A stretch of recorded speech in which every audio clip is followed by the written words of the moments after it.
우리는 살아가면서 인생 가운데 많은 전쟁이 일어납니다. 우리 가정들 가운데 아직도 전쟁이 끊임없이 일어나는 가정들도 있고, 우리 인생 가운데 크고 작은 전쟁이 끊임없이 일어나는 상황 가운데 있습니다.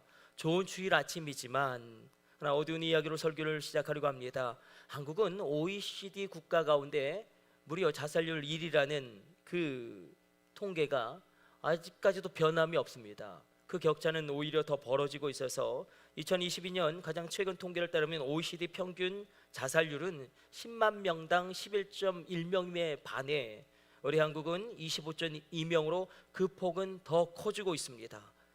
10대의 사망원인 1위는 20대의 사망원인 1위는 30대의 사망원인 1위는 무엇일까요? 그렇습니다. 자살입니다. 이 어둠의 영이, 어둠의 그림자가 온 나라를 뒤덮고 있고, 특별히 이 자해하고 자살하는 시도자의 절반이 10대와 20대라는 것에 더 큰 심각한 문제가 있습니다. 악한 어둠의 역사가 특별히 우리 다음 세대를 쥐고 흔들고 있다는 것입니다. 마약도 문제고, 오토바이 타다가 죽는 것도 문제고, 그리고 많은 문제가 있지만 그 마음 가운데 어둠의 영으로 말미암아 자기가 자기의 삶을 놓아버리는, 우리 오랜만에 믿음으로 고백해 봅시다. 나는 절망하지 않습니다. 나는 포기하지 않습니다. 혹시 죽고 싶으십니까? 그런 몹쓸 생각이 드십니까? 우리가 감정적으로 고립되어지고, 또 직장에서 많은 문제들이 있죠. 동료와의 갈등도 있고, 상사와의 갈등도 있고, 또 남편과의 갈등, 시댁과의 갈등, 인간관계의 갈등은 해소될 기미가 보이지 않고, 경제의 난국을 타파할 어떤 방법도 보이지 않을 때에 우리는 막막하고 그 가슴을 치며 절망하게 됩니다. 지난달 전북 익산에서 한 주택가에서 일가족 4명이 숨진 채 발견되어졌습니다. 근데 가장이 40대의 이중직 목회자인 것으로 알려지면서 교회 안팎에 충격을 주었습니다. 많은 목사님들이 우울증을 호소하고 있습니다. 이건 한국 교회가 숨기고 있는 진실이기도 합니다. 목사님도 그런데 여러분들 어떠십니까? 아니, 그럼에도 불구하고 왜 내가 살아야 합니까? 그럼에도 불구하고 내가 왜 오늘 이렇게 내 삶이 이토록 고통스러운데 하나님이 그렇게 명령하시죠. 너는 피투성이라도 살라. 그 명령에 왜 내가 순복하고 살아가야 합니까? 이 답을 반드시 말씀 안에서 찾으셔야 합니다. 이 답을 반드시 하나님 앞에서 찾을지어다. 그럼에도 불구하고 왜 내가 살아가야 하는가? 오늘 골리앗은 그 이야기를 먼저 우리에게 펼쳐 보이고 있는 것입니다. 왜 그렇습니까? 현재 이 삶이 내 삶의 결론이 아니기 때문입니다. 지금 현재 나의 자녀의 그 모습이 그 자녀의 결론이 아니기 때문이고, 지금 우리 가정의 이 모습이 우리 가정의 결론이 아니기 때문에 그렇습니다. 골리앗은 무너집니다. 우리가 살펴보겠지만 골리앗은 끊임없이 무너집니다. 우리가 살아가다 보면 정신적인 탈진을 만나게 됩니다. 정신적인 탈진, 번아웃을 당하게 되기도 하고요. 신체적인 탈진도 만나죠. 그냥 너무 아픕니다, 몸이. 그리고 경제적인 어려움, 2024년 모두가 다 걱정하고 있는데 여러분들 정말 답이 보이지 않는 그런 경제 탈진 우리가 만나게 됩니다. 그러므로 피를 토하며 여러분을 축복합니다. 축복의 기적이 있을지어다.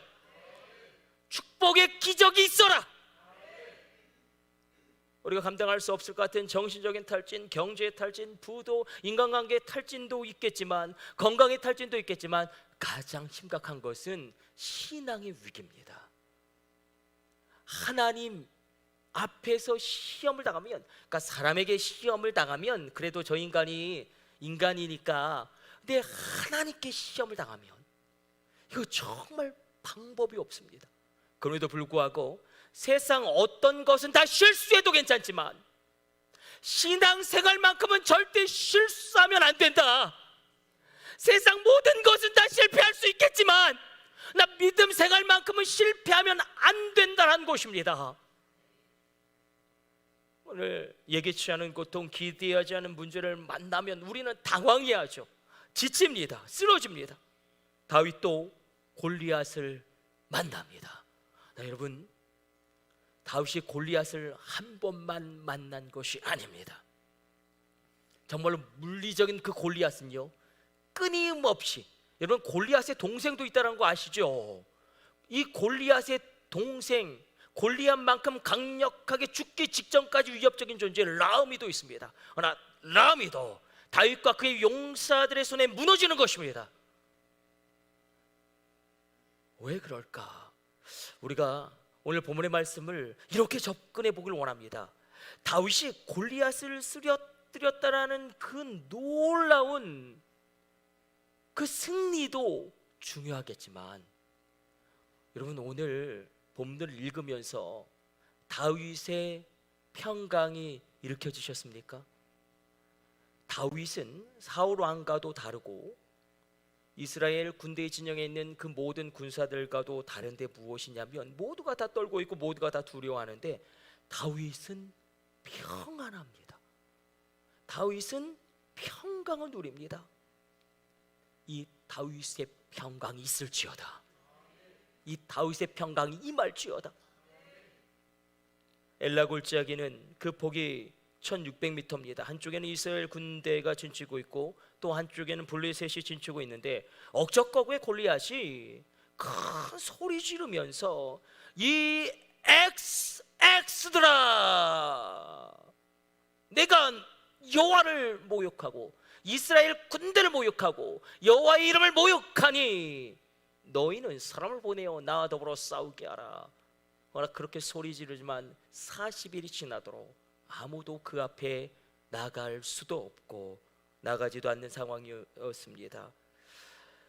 우리는 그렇죠, 임계점이 있고 한계점이 있습니다. 한계점이란 것은 그야말로 내가 더 이상 나갈 수 없는 지점이죠. 이 한계점, 그러나 이 한계점이 있어야지 우리가 하나님을 만나지 않습니까? 신앙이 깊고 신앙이 연륜이 있고 그분들은 이 고난을 불가물을 통과하면서 하나님에 대한 체험이 있는 것이죠. 나 이 한계점이 한계점으로 끝나면 우리의 승리도 거기서 멈춰버리겠지만, 반면에 이 한계점이 임계점이 될 수도 있습니다. 한계점이 임계점이 된다. 임계점은 어떤 변화가 일어나기 직전의 순간입니다. 신학적인 용어로는 카이로스의 시간이 있습니다. 카이로스의 시간, 의미 있는 시간이 있을지어다. 변화되어진 시간이 있을지어다. 내 인생이 살아나는 시간이 있을지어다. 이런 변화가 일어나는 이 상태가 있죠. 가령 액체였던 물이 0도 이하가 되면 고체로 얼기 시작합니다. 반대로 100도 이상이 되면 끓으면서 기체로 변하죠. 그 변화되어지는 시간이 임계점입니다. 우리가 골리앗 앞에서 한계점으로 주저앉을 수도 있겠지만 그 골리앗 때문에 우리는 죽을 수도 있습니다. 골리앗을 절대 무시하지 마십시오. 골리앗은요, 죽기 직전까지 위협적인 존재입니다. 두려운 존재입니다. 감당할 수 없는 존재입니다. 그러나 그 골리앗이 무너졌다는 것입니다. 임계점으로 다윗을 왕으로 이끄는 통로가 되었다는 것입니다. 오늘 그 신비를 성경은 우리에게 이야기하는데, 다윗이 어떻게 이 골리앗을 이겨내고 극복할 수 있었는지 성경은 그 축복의 열쇠를 이렇게 이야기합니다. 다윗은 달랐다라는 것입니다. 사울과 다릅니다. 이스라엘 군대의 어떤 군사와도 다릅니다. 2024년 우리가 이 한 해를 시작하면서 올해 다르게 살게 되어지는 다윗의 승리가 있을 것입니다. 삶의 문제가 일어났을 때 다윗이 어떻게 달랐는가? 다윗은 이상하게도 골리앗이란 그 문제를 거룩한 목표로 승화시킵니다. 문제가 기도의 제목이 되면 그 기도의 제목이 비전이 될 것입니다. 느헤미야가 하나님 앞에 너무 기가 막혀서 울지 않습니까? 우리가 그토록 돌아갔는데 예루살렘 성은 다 회파되어지고 성문이 부서져 버렸는데 주님, 언제까지 우리를 버리시렵니까? 우리만 죽게 된 것이 아니라 우리의 자녀들도 다 죽게 되었습니다. 그렇게 울고 있을 때, 하나님 앞에 그렇게 탄식할 때에 하나님은 그 문제를 거룩한 목표로 변화시켜서 느헤미야에게 말씀하시죠. 내가 가서 그 성을 재건하거라. 내가 너를 통해 그 성을 재건하리라. 무너진 성을 재건한 거룩한 목표가 느헤미야에게 생깁니다. 다윗도 마찬가지입니다. 믿음은 무엇입니까?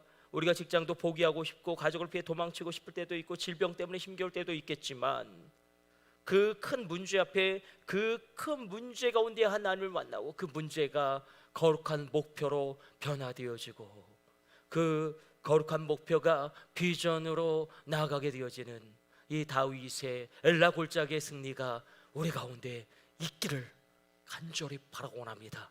이 승리가 있을지어다. 다윗은 그 문제를 거룩한 목표로, 골리앗이라는 그 문제를 하나님의 영광을 드러낼 수 있는 거룩한 목표로 바꿉니다. 어디 기록되어져 있습니까? 우리 46절 같이 읽습니다. 오늘 여호와께서 너를 내 손에 붙이시리니 내가 너를 쳐서 내 머리를 베고 블레셋 군대의 실체로 오늘날 공중의 새와 땅의 들짐승에게 주어 온 땅으로 이스라엘의 하나님이 계신 줄 알게 하겠고, 문제를 거룩한 목표로 바꾸라는 것입니다. 다윗에게 있었던 평강은 사실 이 믿음과 맞닿아 있습니다. 하나님이 이 문제를 허락하셨다면 극복할 수 있다. 하나님이 이 문제를 허락하셨다면 이 문제를 이겨낼 수 있다. 우리 가정이 겪고 있는 문제도 해결될 수 있다. 문제 없는 가정이 어디 있겠는가? 이 문제가 해결될 수 있다. 이 믿음이 그 안에 있었다는 것입니다. 우리 자녀를 바라보게 되면 답답하죠. 요즘 애들이 왜 이렇게 오토바이를 타려고 그러는지 모르겠어요. 여러분들 자녀들은 안녕하십니까? 예, 제 친구도 목사인데 자꾸 아들이 오토바이 탄다고 그래서 막 빗자리로 두들겨 패도 말도 안 듣고, 이 얘들아 오토바이 타다가 죽어. 목사님 친구들 다 오토바이 타다가 그냥 죽으면 다행인데 불구가 되잖아. 니네 헬멧 안 쓰고 달리잖아. 막 그냥 땡기잖아. 그러다가 박아봐. 그러면은 떨어지면 머리 먼저 떨어진다고. 그러니까 불구가 돼. 그냥 죽으면 깔끔하지. 이 오토바이 악한 영아 떠나가라. 목사님 어떠세요? 우리 현민이도 오토바이 탄다고 그러죠. 왜 다 현빈이 너 오토바이 타면 안 돼? 너 음악하는 애들, 음악하는 애들, 니네 우리의 자녀들이 그럴지라도 그 자녀가 거룩한 목표가 되어져서 그들로 말미암아 하나님의 놀라운 일이 일어나게 되어지는, 우리의 자녀들이 거룩한 목표로 바뀌어지는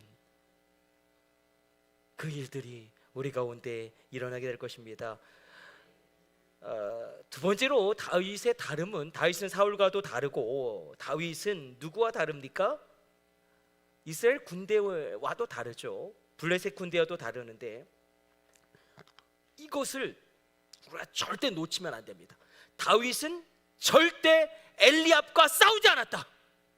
이것을 놓쳐버리면 이 골리앗과 다윗의 대결이 이상하게 흘러가 버리는 거예요. 여러분, 골리앗을 이기는 것은 오히려 다윗에게 쉬운 전쟁이었어요. 큰형 엘리압과의 싸움은 가장 힘겨운 전쟁이었다는 것입니다. 우리가 거룩한 목표를 세우고 비전을 세우고 나갈 때에 그 즉시 이 꿈과 비전을 방해하는 세력이 등장합니다. 그러나 언제나 나의 꿈, 하나님이 내게 주신 사명을 방해하는 존재는 가장 나와 가까운 사람들입니다. 다윗에게는 큰형 엘리압이었습니다. 엘리압이 뭐라고 이야기하냐면, 우리 28절 찾아서 한번 큰형 엘리압이 다윗에게 뭐라고 이야기하는지 한번 확인해 보도록 하겠습니다. 같이 28절 읽습니다. 큰형 엘리압이 다윗이 사람들에게 하는 말을 들은지라 그가 다윗에게 노를 바라여 이르되 내가 어찌하여 이리로 내려왔느냐? 들에 있는 양들을 누구에게 맡겼느냐? 나는 내 교만과 내 마음의 완악함을 하노니 내가 전쟁을 구경하러 왔도다. 그러니까 이런 게 있죠. 뉘앙스가, 야 다윗아, 너 정말 죽어. 골리앗과 싸우다 너 죽어. 빨리 그냥 집에 가자. 이게 있고, 다윗 너 교만해, 너 완악해, 너 전쟁을 구경하러 왔지. 사랑의 권면이 아니라 공격입니다. 그때에 다윗이 잘한 게 있답니다. 아무 말도 하지 않습니다. 오직 골리앗과만 싸웁니다. 엘리압과 싸우면 골리앗과 이기는 승리는 절대 나에게 올 수 없습니다. 자기를 비난하는 형과, 우리가 사역할 때도 마찬가지죠. 우리가 믿음 생활을 할 때도 마찬가지입니다. 우리 성도님들 가운데 좋은 분들만 있으면 얼마나 좋겠지만, 나를 건드리고 내 부활을 치매로 오르게 하는 존재가 분명히 있을 것입니다. 나 그 사람에게 계속 집중하면 어떤 일이 벌어지냐면, 제가 거의 지금 20살부터 계속 목회하고 있죠. 그 사람을 닮아갑니다. 이게 얼마나 좋습니까? 내가 그토록 싫어했던 그 사람을 내가 닮아간다니까요. 왜? 그 사람에게 집중하니까. 그 사람에게 집중하면 그 사람을 닮아갑니다. 엘리압에게 집중하지 마십시오. 골리앗에게 집중하십시오. 우리 사역자들도 마찬가지예요. 막 건드리거든요. 사역을 할 때도 나 엘리압과 싸우면 골리앗을 절대 이길 수 없습니다.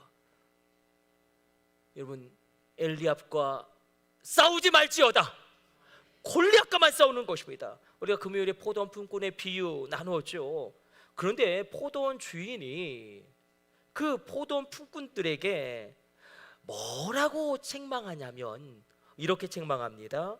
12시간 일한 품꾼들이 불평을 하죠. 어떻게 12시간 일한 우리와 1시간 일한 저들을 똑같이 여길 수 있습니까? 어떻게 새벽 6시부터 와서 일한 우리와 오후 5시부터 1시간 일한 저들 임금이 한 데나리온으로 12만 원으로 똑같을 수가 있겠습니까?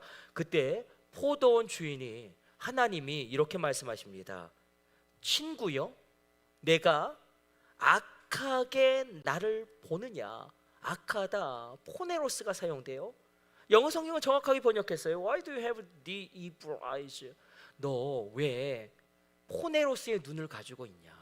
악한 눈을 가지고 있냐? 이 악한 눈을 가졌다라는 것을 누가복음 11장 34절로 또 부연 설명해 줍니다. 누가복음 11장 34절로 이렇게 기록되고 있는데, 잘 들어보세요. 내 몸의 등불은 눈이라. 내 눈이 성하면 온몸이 밝을 것이요, 만일 내 눈이 악하면 나쁘면 내 몸도 어두우리라. 너의 눈이 성하면 너의 몸이 밝아질 것이고, 너의 눈이 나쁘면 악하면 너의 몸도 어두워질 것이다. 여기서 동일하게 포네로스라는 단어를 사용하고 있습니다. 그런데 여기에서 이 포네로스라는 것은 더블 포커스의 의미가 있습니다. 눈이 온전하다는 건 싱글 포커스예요. 만약에 다윗이 엘리압도 보고 골리앗도 보는 더블 포커스였다면 절대로 골리앗을 무너뜨릴 수 없습니다. 다윗은 오직 골리앗만 무너뜨리면 되는 것입니다. 골리앗만 무너뜨리면 됩니다. 우리 가운데 엘리압과 싸우면 골리앗을 무너뜨릴 수 없답니다. 오늘 이 하나님의 진리의 말씀, 여러분 각자에게 가장 적절하게, 가장 탁월하게 깨달아 알게 되어지는 진리의 성령의 조명하심이 있을지어다. 마지막 세 번째로, 다윗은 달랐는데 어떻게 달랐는가? 그가 믿음의 말을 선포했다는 것입니다. 그에게 믿음의 행동이 있었다는 것입니다. 액션이 중요하다는 거예요. 액션. 그래서 사도행전도 액츠죠. 액션이 있었다는 거예요. 믿음의 말이 있었다. 믿음의 행동이 있었다. 다윗이 사울왕에 가서 골리앗과 싸울 것이라고 이야기하자 사울왕이 이렇게 이야기하죠. 아서라, 너 너무 어려워서 너 죽는다. 그때 다윗이 뭐라고 이야기하냐면, 주의 종이 이미 사자와 곰을 이 물맷돌로 때려 죽였나이다. 그가 이렇게 고백하거든요. 17장, 우리 사무엘상 17장 37절 한번 우리 성경을 찾아서 같이 읽습니다. 또 다윗이 이르되 여호와께서 나를 사자의 발톱과 곰의 발톱에서 건져내셨은즉 나를 이 블레셋 사람의 손에서도 건져내시리이다. 자, 여기서 끊어보죠. 여기서 보면 다윗은 물맷돌이라는 것은 단순히 우리가 이야기하는 새총 정도의 그런 게 아니라 성경에는 베냐민 지파의 물맷돌 부대가 있었죠. 물맷돌은 전쟁 도구입니다. 그러니까 물맷돌로 곰도 쳐서 죽일 수 있고 사자도 쳐서 죽일 수 있는데, 다윗이 무엇을 고백하냐면 그의 10대의 나이에 이미 놀라운 체험을 했다는 거예요. 살아계신 하나님에 대한 놀라운 체험을 했다는 것입니다. 다윗이 그 물맷돌로 곰을 쳐서 이기고 사자를 쳐서 그 아가리에서 어린 양을 구원해낸 체험이 자격이 있었다는 거예요. 하나님이 내게 능력을 주시니 내가 그렇게 할 수 있었다. 그러나 그가 뭐라고 이야기하냐면 분명히 주어가 중요하겠죠. 다윗이 곰을 쳐서 죽이고 사자를 쳐서 이겼는데 다윗이 뭐라고 이야기하냐면 여호와께서 나를 사자의 발톱과 곰의 발톱에서 건져내셨나이다. 그의 10대의 나이에 놀라운 체험이 있었다는 것입니다. 우리 건이와 소희 가운데 그 10대의 나이에 방언으로 막 10시간 기도하는, 너무 심하다 이거. 저도 10시간 기도 못하니까 그래 1시간 기도하는, 너무 적나요? 3시간 기도하는 체험이 있을지어다.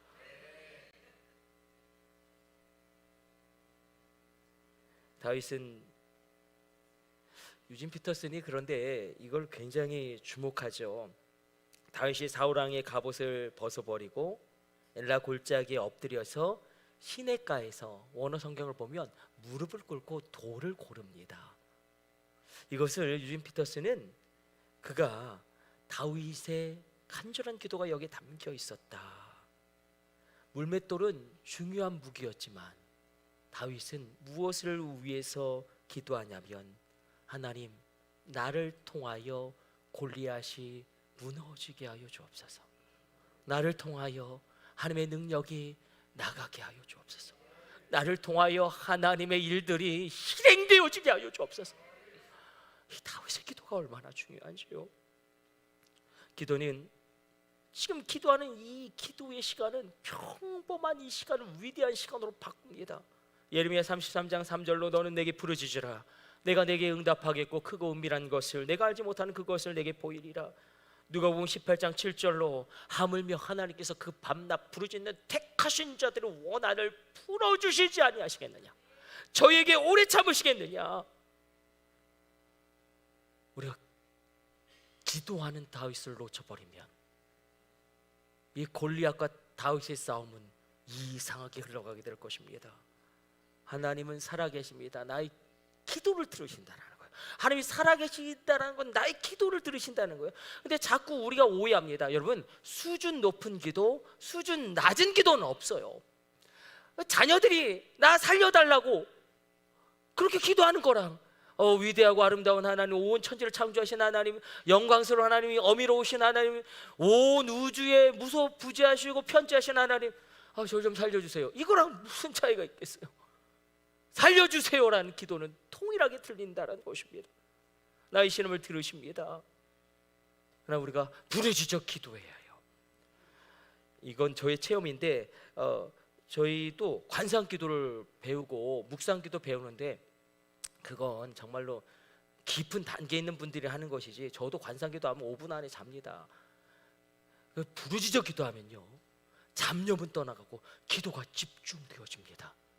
기도가 집중되어지면요, 그 집중되어진 것 속으로 내가 쑥 함몰되어져 들어가요. 그때에 나의 직관이 하나님의 계시를 만나고 나의 존재가 하나님을 인격적으로 체험하게 되어지고, 그때에 어떤 일이 일어나냐면 내가 하는 기도에서 하나님이 시키시는 기도로 기도에 놀라운 전환이 일어납니다. 그러나 이 전제는 일단 기도를 해야 합니다. 기도를 하십시오. 하나님을 원망하는 기도를 하건 삿대질하는 걸 하는 기도를 하건 하나님 앞에서 부르짖는 그 모든 외침은 기도이기에, 세계적인 건축 설계 회사 티마스가 있습니다. 여기에 CEO, 전설적인 CEO가 하형록 이분이죠. 하형록 장로님이셨는데, 목사님이 되셨는데, 이분이 이 페이버라는 책도 쓰셨죠. 축복의 기적. 이분의 인생이 기구했어요. 이분은 목사님 아들입니다. 목사님 아들들이 그렇게 행복한 삶을 살지 못합니다.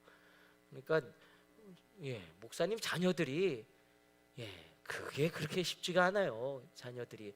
이분도 마찬가지였어요. 그런데 그래도 참 잘 살았어요. 그래서 유니버시티 펜실베니아, 유펜이라고 이야기하죠. 아이비 리그를 졸업하고, 그리고 30살의 나이에 그 대기업의 중직이 되어 버렸습니다.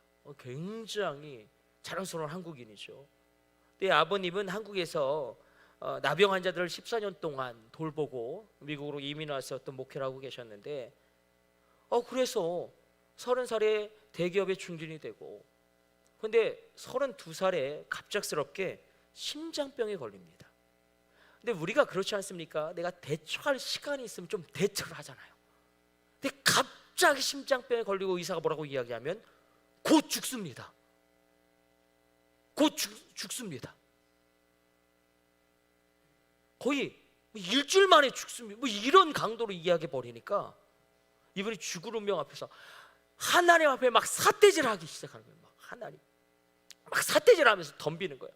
아니 하나님 어떻게 이럴 수 있습니까? 우리 아버지가 14년 동안 그 고생을 하고 그 가난을 겪으면서 14년 동안 그 한센 병자들을 섬기고 나도 섬겼고 그 아버지를 내가 섬기고 있었는데, 아니 내가 이 바쁘고 이 고단한 이민생활 가운데 단 한 번이라도 주의를 범한 적이 있습니까? 단 한 번이라도 11조를 범한 적이 있습니까? 어떻게 나에게 이럴 수 있습니까? 왜 내가 죽을 병에 걸려야 되고, 아니 이 짧은 시간에 누가 나에게 심장을 인식해 줍니까? 막 삿대질하고 고함치는데, 여러분 그것도 기도입니다. 하나님 앞에 어찌 되었든지 나오셔서 하나님 욕을 해도 좋으니 하나님 앞에 서 있을지어다. 하나님 앞에 있을지어다. 근데 갑자기 기도하는 가운데 옛날에 그 문둥병자 친구 생각이 나는 거예요. 코도 없고 손가락도 몇 개 없는 애가 맨날 웃고 다니고 유머 감각도 뛰어나고, 그래서 갑자기 그 아이와 나눴던 대화가 기도하는 가운데 생각나는 거죠.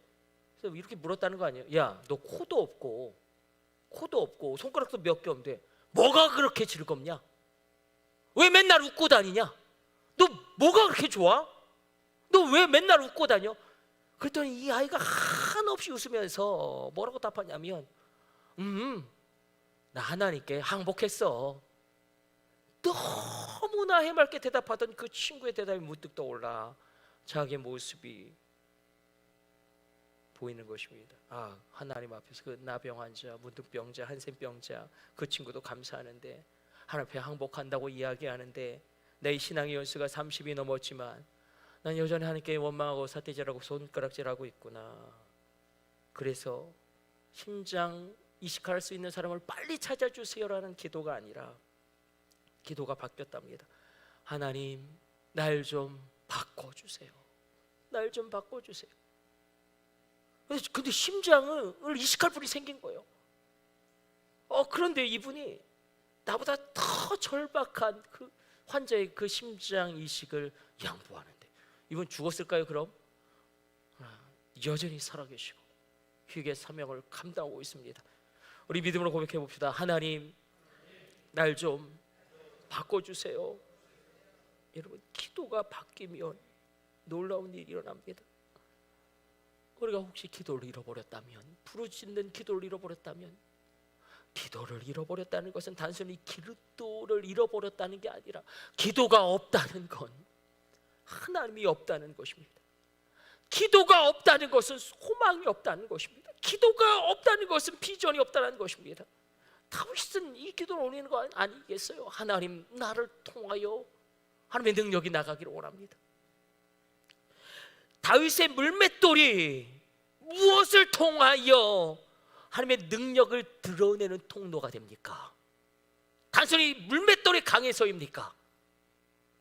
다윗의 기도를 통하여 다윗의 물맷돌은 골리앗을 쓰러뜨리는 하나님의 능력의 통로가 되는 것입니다. 우리 가운데 시험이 있고 환난이 있습니다. 내게 영원한 소유가 있을까요? 내게 영원한 소유가 있을까요?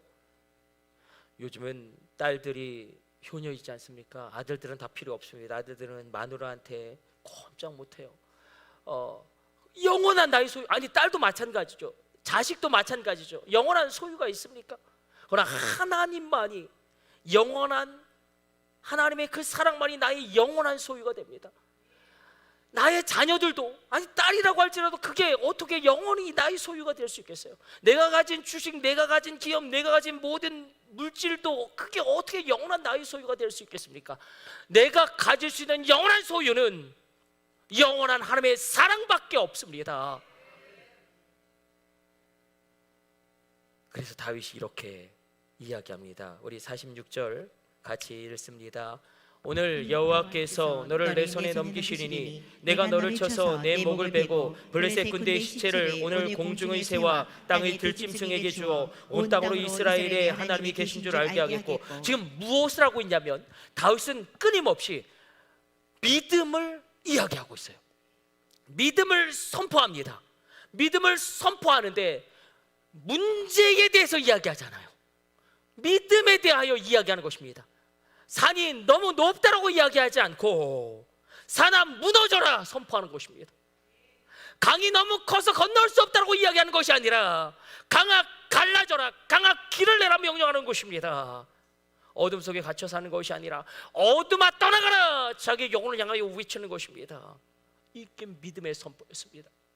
기도도 믿음의 선포이지 않습니까?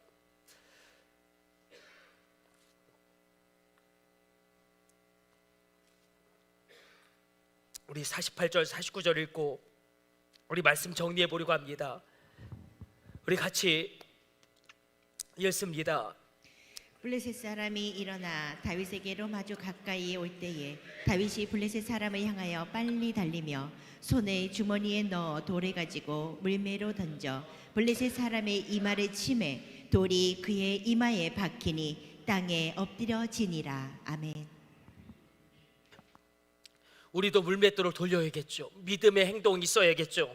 어떤 믿음의 행동을 하기를 원하십니까? 내 힘으로는 할 수 없지만 하나님이 나를 통하여 그 일을 이룰 수 있다.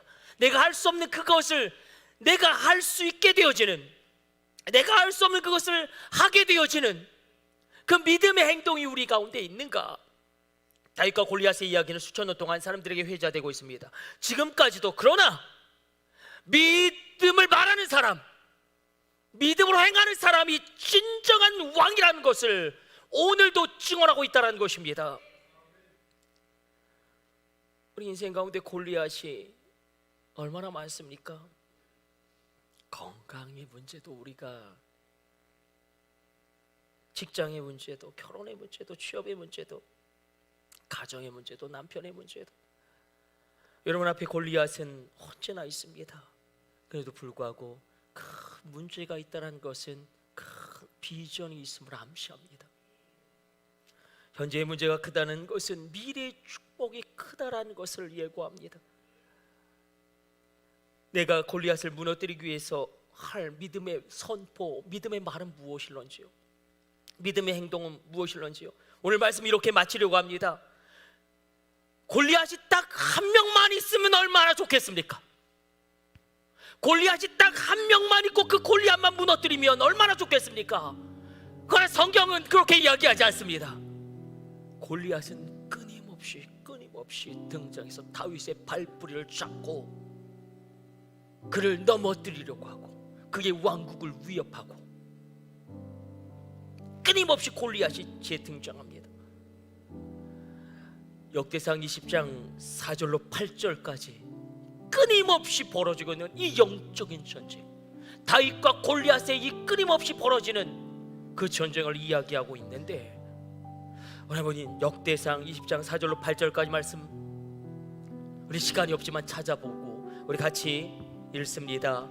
이후에 블레셋 사람들과 게셀에서 전쟁할 때에 후사 사람 19개가 키가 큰 자의 사람 중에 10배를 쳐 죽임에 그들이 항복하였더라. 10배라는 골리앗이 등장합니다. 5절 다시 읽습니다. 다시 블레셋 사람들과 전쟁할 때에 야일의 아들 에라나니 가드 사람 골리앗의 야후 라음이를 죽였는데 이 사람의 창자로는 배틀지 같더라. 라음이도 또 등장합니다. 6절 또 가드에서 전쟁할 때에 그곳에 키 큰 자 하나는 손과 발에 가락이 6씩 모두 24이 있는데 그도 키가 큰 자의 소생이라. 얘는 손가락도 6개, 발가락도 6개. 7절 우리 같이 읽습니다. 그가 이스라엘 능욕함으로 다윗의 형 시므의 아들 요나단이 그를 죽이니라. 우리 8절 마지막으로 읽습니다. 가드의 키 큰 자의 소생이라도 다윗의 손과 그 신하의 손에 다 죽었더라. 우리 인생에 골리앗이 한 명만 있으면 얼마나 좋겠습니까? 그러므로 어제 받은 성령 충만으로 오늘의 고난을 이겨낼 수 없고, 과거에 누렸던 하나님의 체험으로 오늘의 문제를 뛰어넘을 수 없습니다. 왜냐하면 오늘도 오늘의 골리앗이 내 앞을 막고 설 것이기 때문에 이 영적 전쟁에 주목해 주십시오. 제2의 골리앗이 내 앞에 다가오고, 제3의 골리앗이 다가오고, 제4의 골리앗이 끊임없이 공격해 오지만 성경은 증언합니다. 그 모든 골리앗들이 다윗과 그의 용사들의 손에 다 죽었더라. 이게 우리의 결론입니다. 지금 현재의 모습, 지금 이 모습은 내 인생의 결론도 아니고, 지금 나의 자녀의 모습이 내 자녀의 인생의 결론도 아니고, 지금 우리 가정의 이 모습이 우리 가정의 결론도 아니고, 믿음의 말, 믿음의 행동으로 그렇게 나아갈 때에 심지어 우리 자녀들까지도 그 삶의 거대한 골리앗을 무너뜨리고 또 무너뜨리고 또 무너뜨리고 넉넉히 이 땅을 이겨나갈 것입니다. 오늘 내가 그 골리앗을 향하여 기도의 물맷돌을 돌리는 것입니다. 예배의 물맷돌을 돌리는 것입니다. 믿음으로 선포하는 것입니다. 믿음으로 부르짖어 외치는 것입니다. 믿음의 행동으로 나아가는 것입니다. 여러분, 어제는 가장 큰 추위 대안이었습니다. 이 지긋지긋한 겨울의 추위가 언제 끝날까 했지만 벌써 대안이 지나가고 이제 15일 뒤에는 봄을 알리는 입춘이 다가옵니다. 버티셔야 합니다. 반드시 골리앗은 무너지게 될 것입니다.